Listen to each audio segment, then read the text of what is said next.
It was annoying, never having been to the Mediterranean. But I had something exciting to tell Lena, too. I waited anxiously for her to ask if anything new had happened back here in Norway. But she didn't.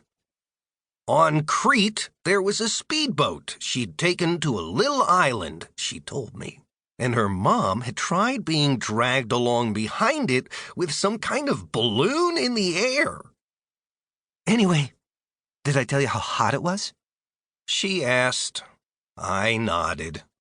Lena went on about a stray dog called Porto, who might have had rabies, about some girls she'd played with, who hardly dared to do any balancing games at all, and about having pancakes for breakfast. Eventually, I couldn't wait any longer. I jumped off the highest part of the breakwater. Lena finally stopped talking. She squinted at me suspiciously. You're joking. I shook my head. My neighbor got up. I could quite clearly tell that this was one of those things she'd have to see before she could believe it. And see it she would. Thanks for the food, I called to Mom with my mouth full. Then I grabbed my towel from where it was hanging on the banister. The L-shaped breakwater in Mathildewick Cove is made of massive rocks and has a swimming area in the crook of its arm. In the winter, the storms blow in fine sand, which we used to make sandcastles and other fortifications. But when Lena went on vacation that summer, I'd been allowed to go with Minda and Magnus and their friends to the outside of the breakwater, where it's highest and the water below is deep and cold. It was almost like the beginning of a new life. Lena's the champion of Mathildewick Cove when it comes to jumping off tall things. Nobody has less fear in their stomach, or less sense in their head, as Magnus says. But even Lena's never jumped from the breakwater. She doesn't float very well. Throwing Lena into the fjord is more or less like dropping an anchor, says Grandpa. It was quite a big deal that there was something I could jump from that she couldn't. I could tell that Lena wasn't pleased. There I was, on the highest rock on the breakwater. It was a crack of dawn, and it was only 60 degrees outside. Are you sure you're psyched up enough for this?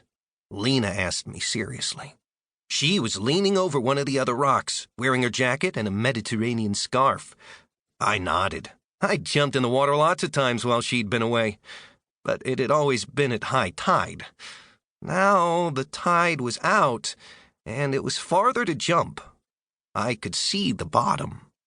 The wind buffeted my swimming shorts. For a moment, I wondered whether it was really worth it. But then I saw Lena, back from Crete, leaning over the rock and not believing I could do it.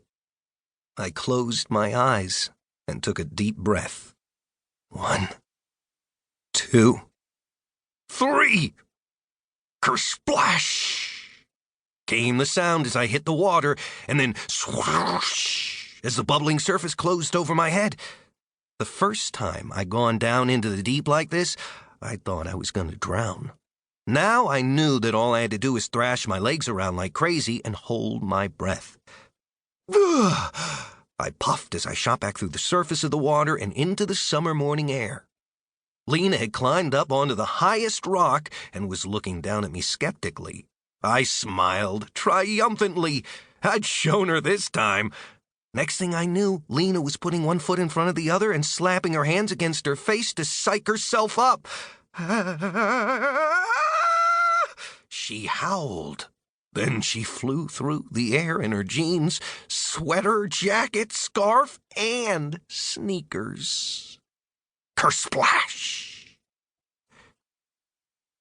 It was only as she leaped from the breakwater that Lena properly landed home from her vacation. Talking about smoothies on Crete doesn't quite have the same shine to it when you've almost drowned in Mathildewick Cove. She resurfaced, after what seemed like an endlessly long time, and then disappeared again with a bloop. If Grandpa hadn't come along with this fishing gaff, I don't know how it all would have ended. He used the long pole with a hook on its end to pull...